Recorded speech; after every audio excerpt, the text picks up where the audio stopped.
তো দাদার সাথে মজা করছিল যে আমার বোনের জন্য যে ড্রেসটা নিয়েছিল ওটা আমার দাদাকে দিয়ে বলছিল যে দেখো পরে দেখো হবে কি না। তো দাদা বলছে ওটা তুমি আগে ট্রাই করো তারপরে আমি পরবো। এই চলছিল মজা। তারপরে বাবাকে দেওয়া হলো, দাদাকে দেওয়া হলো, ভাই বোনদের জন্য যাদের জন্য নেওয়া হয়েছিল সবাইকে দেওয়াটাও হলো। দেওয়ার পরে অনেকটা বেলা হয়ে গেছে যেহেতু, তারপর আর প্রচণ্ড গরমে অস্থির হয়ে যাচ্ছিলাম সবাই।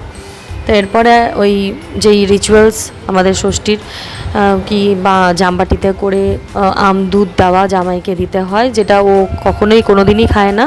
আর আমার ছোট ছেলে সেইটা দেখে লোভ দিচ্ছিল, কারণ ওর খুব প্রিয় হচ্ছে আম, আম কলা, মানে ফলের ও পোকা যাকে বলা চলে। কিন্তু অনেকটা বেলা হয়ে গেছে বলে ওকে ও তো খেতেও পারবে না খাবার, তাই জন্য ওর থেকে একটু অ্যাভয়েডই করা হচ্ছিলো, আর ও খুব রেগে যাচ্ছিলো।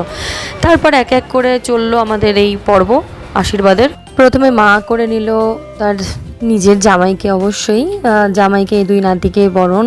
আমাদেরকে একটু পাখা দিয়ে হাওয়া করছিল, আমি খাটে বসে যে ভিডিও করছিলাম আর আমার ফোনের মধ্যে হাওয়া করছিল, যার জন্য এই আর কি ফাজলামি চলছিল। আর এই দেখো আমার ছোটো ছেলের রিয়াকশানটা একবার দেখো শুধু, ও কিভাবে নজর দিচ্ছে। এরপরে সেকেন্ডে আসলো সেজমা করে নিল, যে সেজমাও সেম প্রসেসে জামাইকে এবং দুই নাতিকে মানে পাখার ষাট জলটা দিল, দিয়ে ধান দুব্বা দিয়ে আশীর্বাদ করলো। এদিকে চলছিল মায়ের আবার গিফট প্রদান করা, আবার এদিকে হলো আবার সেজমা, দেখলাম সেজমা আবার জামাইকেও গিফট করেছে। জামাইয়ের তো গুটি লালারে বাবারে, তো যা বেশ ভালোই ব্যাপার।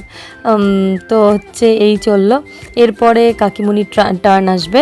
তো সেজমা যেই টি শার্টটা দিয়েছিল ওটা কিন্তু ভীষণ সুন্দর হয়েছিল আর ভীষণ পছন্দ হয়েছিল, আর ওর দেখার মাত্রই ও সঙ্গে সঙ্গে